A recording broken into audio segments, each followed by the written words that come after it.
Episode number 2।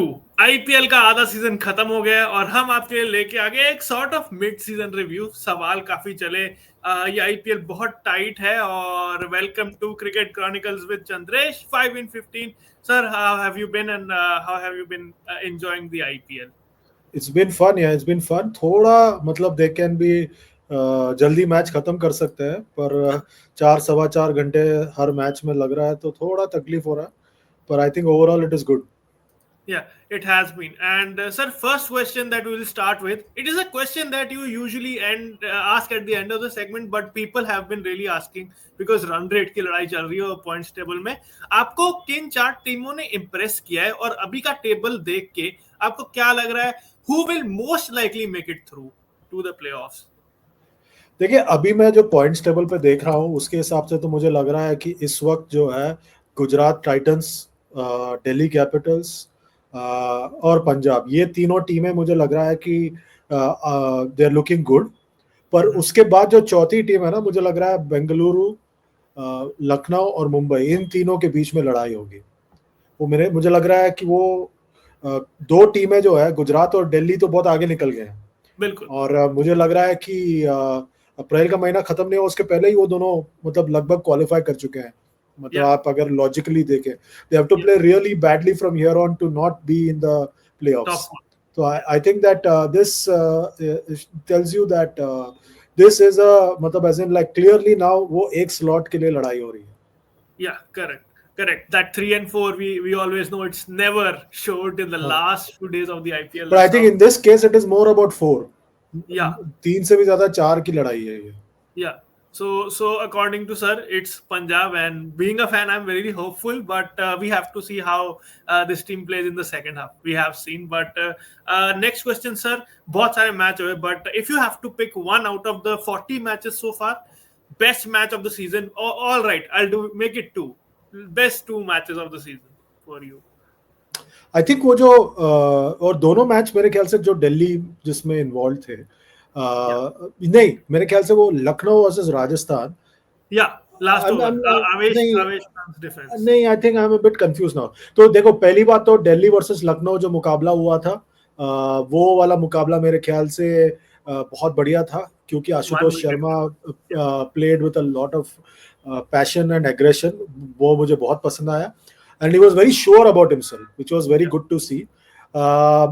The other game that I really loved is Lucknow versus Rajasthan because Rajasthan were cruising और मैंने एक stage पर ऐसा पलटा फॉर्च्यून्स, समझ में भी नहीं आया और वो पलट गया पूरी तरह से. तो आई थिंक दैट ये दोनों मुकाबले मेरे लिए बहुत अच्छे हैं. दिल्ली वर्सेस राजस्थान मुझे लगता है कि वो मतलब राजस्थान की बेवकूफी ज्यादा थी, ना कि कोई जबरदस्त मुकाबला. Correct. All ready to start, but वो राजस्थान को 9 रन से थोड़ा दूर रहना पड़ेगा. दोनों टाइम 9 रन चाहिए थे उन्हें. दे weren't able to do it and it shows. वो पॉइंट्स टेबल में अभी कहाँ खड़े हैं. काफी इंटरेस्टिंग मैचेस हुए हैं. तो अगर मैं टॉप 2 पिक करूंगा sir, so it will be a bit of a bias, but वो 111 का जो पंजाब ने they did the history, that will always remain special for the IPL. I think that was a good defense. और एक match I'll agree with you कि आशुतोष वाला, because it was, as you said, a lot of aggression, surety about himself and maturity, I would say, जो उन्होंने tell के साथ बल्लेबाजी की. सो आपके कौन से मैच है आप भी कमेंट्स में जरूर बताइएगा. और देखते देखते ये जो लाइक का बटन है, सब्सक्राइब का बटन है, वो भी दबाते जाइएगा. तब हम चलते हैं तीसरे सवाल की तरफ. सर, हम अगर मैं आपसे भी पूछता टूर्नामेंट के फर्स्ट मैच से पहले, तो आप पर्पल कैप के बारे में, तो आप भी कुछ ऐसे नाम लेते, जसप्रीत बुमराह, युजवेंद्र चहल, इतने नाम है बड़े बड़े. पर अब हम क्या देख रहे हैं कि प्रसिद्ध कृष्णा 16 विकेट 8 मैच में, लगभग 2 विकेट पर match. I didn't expect it, sir. What are your reaction on his performance? It's been really good to see him come up leaps and bounds after all the injuries that he has gone through in his career. आपको याद होगा 2020 में Covid से नहीं 2020 में Covid जब चल रहा था, पीक पर था, वो तब विराट कोहली कप्तान थे T20 टीम के भी. तब उन्होंने एक पोस्ट मैच प्रेजेंटेशन में आरसीबी के पोस्ट मैच प्रेजेंटेशन में कहा था नहीं, इंडिया के पोस्ट मैच प्रेजेंटेशन में कहा था 2020 में कि we are building nicely to the T20 world cup और उस वक्त उस साल होने वाला था ऑस्ट्रेलिया में वो T20 वर्ल्ड कप। तो उन्होंने कहा कि I am looking forward to this year's T20 world cup, maybe add one more pace bowler, someone like Prasidh Krishna, who's got a bit of bounce and fire pace about him करके। तो तब से मैं उस पर नजर रख रहा हूँ एंड मुझे लग रहा है कि वो जो उनकी जो खासियत है कि उनको उछाल मिलती है, और इस टूर्नामेंट में अब तक मैंने उनके रफ्तार भी देखा है उनकी तरफ से। So he is been one bowler that मैं इंटरेस्टेड रहा हूँ देखने के लिए। हर साल मैं जो युवा तेज गेंदबाज आते हैं उनको देखने के लिए बहुत उत्सुक रहता हूँ। इस बार ऐसा कोई है नहीं इस बार, क्योंकि जो आए थे धूम मचाने वो सब गायब है इस वक्त। मतलब आप देखें कि ना वहां पर मयंक यादव है, ना उमरान मलिक है, शिवम मावी, कमलेश नागरकोटी, कार्तिक त्यागी, ये सब गायब हो गए। कार्तिक त्यागी तो शायद अभी पिक भी नहीं हुआ, शिवम मावी भी पिक नहीं हुआ ना। एग्जैक्टली नहीं। हाँ, तो इसलिए मुझे लगा। और एक लड़का है जो राजस्थान के लाइनअप में है, अशोक शर्मा, उसकी वीडियोस मैंने देखी है, तो I am very interested in seeing कि वो कैसे गेंदबाजी करता है। पर आई थिंक ओवरऑल अगर आप देखें तो this tournament so far has belong to Prasidh Krishna and उसने सबको आउट बॉल कर दिया, which is very good. Very good, and it's been really good for Gujarat Titans also. The mantle has shifted from Siraj. Actually, the pressure would have been on Siraj, but he shared it really well. And talking about the youngsters, it takes us to a very good question that has been coming up, because we've seen talents like Priyansh Arya from the start of the tournament, and then to see Ayush Mahatre playing that game in Mumbai, and then Vaibhav Suryavanshi just coming in. What did you do at 14 years of age? I don't remember. He just hit a ball over the covers for 6. So, sir, how impressed have you been with these young talents? And if you have to pick one of your favorites out of these guys, who would it be? Yeah, difficult to pick one out of these. I think that this is a tough one. But I think that we've had some very good young players who have done well in this season. And that's a good sign, because इस बार ना ऐसा कोई overseas player stand out नहीं किया है, पूरन और Buttler को छोड़ के, और गेंदबाज भी कोई स्टैंड आउट नहीं किया है बाहर से। So it has the onus has fallen on the younger Indian players to stand up and be counted, and that's a good sign if you are an Indian cricket fan और supporter. So I think that itself tells you that this will be a good one going forward. Difficult to pick one actually. बहुत सारे आपने काफी लोगों के नाम लिए, बहुत ज्यादा मतलब जबरदस्त खिलाड़ी उभर कर आए हैं इस वक्त।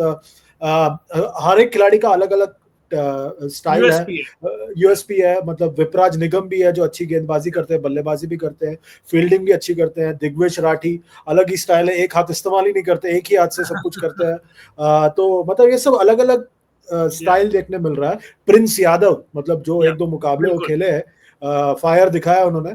तो I think it's difficult, but it's a good sign कि आखिरकार इंडियन प्रीमियर लीग सचमुच इंडियन प्रीमियर लीग बनकर उभर रहा है। where talent meets opportunity, trophy पे लिखा होता है, and these youngsters ये रूल्स से बंधे नहीं होते। और अगर मैं रूल्स की बात करूं तो sir, so a lot of people have said कि it's kind of बीसीसीआई पे स्पेसिफिकली उन्होंने क्वेश्चन पूछा है कि दिग्वेश राठी ने जो किया उस पे आपने फाइन लगाया, विराट कोहली ने, although it was just a gesture between two friends, Shreyas and Virat, very close friends, और वो चलता है। But people are asking why not ask questions on Virat Kohli and why on Digvesh Rathi about the celebration rules. So what is your take on that? देखिए, ऐसा है ना, ये जो सवाल पूछ रहे हैं बिल्कुल सही सवाल पूछ रहे हैं, क्योंकि अगर आप देखें कि जो ये रिपोर्टिंग का आपको फॉर्मेट बता देता हूँ। रिपोर्ट जब होता है कोई प्लेयर, पहले जो ऑन फील्ड अंपायर्स हैं उनको ये मैटर टेकअप करना पड़ता है, और फिर वही ऑन फील्ड अंपायर फिर मैच रेफरी को कहते हैं कि भाई इसको फाइन करो या इसके खिलाफ कोई एक्शन लो, और फिर रूल्स देखते हैं मैच रेफरी और बुलाते हैं प्लेयर्स को, और फिर उसके ऊपर एक्शन होता है। In the case of Digvesh Rathi, क्योंकि वो नाम नया है, आसान है अंपायर के लिए कि जाओ भाई मैं तुमको फाइन कर रहा हूँ। विराट कोहली के मामले में वो पहली बात, कौन से अंपायर में गट्स होगा कि वो जाके विराट कोहली को रिपोर्ट करे। और ये स्ट्रक्चर ऐसे होता है कि पहले अंपायर्स रिपोर्ट करते हैं, अंपायर्स ने नहीं किया तो मैच रेफरी खुद सुओ मोटो करता है, अगर मैच रेफरी नहीं करता तो दूसरे टीम का जो सीईओ है वो रिपोर्ट कर सकता है। तो आप समझे कि ये जो स्ट्रक्चर है उसमें जो है, क्या umpires, on field umpires Virat Kohli के खिलाफ कुछ बोलेंगे, क्या थर्ड अंपायर कुछ कहेगा, क्या मैच रेफरी कुछ कहेगा, और जो दूसरे टीम का सीईओ है एक वक्त वो क्या वो जाके ये रिपोर्ट करेगा, जबकि उनके खुद के टीम का owner Preity Zinta was clicking photos with Virat Kohli. तो वो एक ही बार हुआ है आईपीएल में, वो हुआ था 2008 में पहले सीजन में, जब वो हरभजन ने श्रीशांत को एक लाफा जड़ा था। उसके बाद कभी नहीं हुआ, बिकॉज इफ यू कैन, ये अगर हुआ तो पूरा जो स्ट्रक्चर खड़ा हुआ है ना वो क्रम्बल हो जाएगा। अब अगर आपने ये इस तरह के रिपोर्ट करना शुरू कर दिया। पर यहीं पर मैं पीछे जाना चाहूंगा, महेंद्र सिंह धोनी जब मैदान पर आ गए थे क्या हुआ था उनके साथ? एक फाइन हुआ था, और ऋषभ पंत ने टीम से कहा बाहर आ जाओ।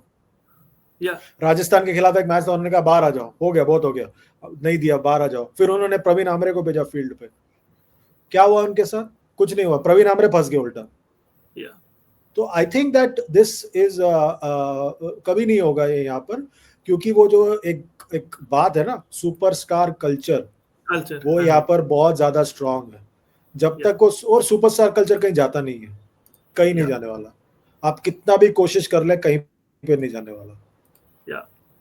Exactly. So, as sir explained, right from the top to the bottom, what is there, and which side of the fence are you guys on? Let us know. But the bottom line, I think, what we got out from this is Digvesh Rathi. Unfortunate that he was a newbie to the block. He got it, but credits to him. If we leave it aside, he's bowled really, really well, and hopefully his season goes really, really well. और हम भी आपसे दरख्वास्त करेंगे कि हमारा ये दूसरा एपिसोड आया है और आपने लाइक करना है, शेयर करना है, सब्सक्राइब करना है और सवाल भेजते रहना है, जिसका जवाब सर देते रहेंगे। मेरे पास बहुत सारे सवाल आए, मतलब मैंने सोशल मीडिया भी काफी सर्च किया, ट्रेंडिंग टॉपिक्स, उनमें से ये 5 चुनिंदा सवाल आज हम लेके आए। तो इसी के साथ thank you sir once again for your time. इसी के साथ हम आपसे लेंगे विदा। चैनल को जरूर देखते रहिएगा और आपसे मिलेंगे आईपीएल के अगले पड़ाव में। धन्यवाद। Thank you.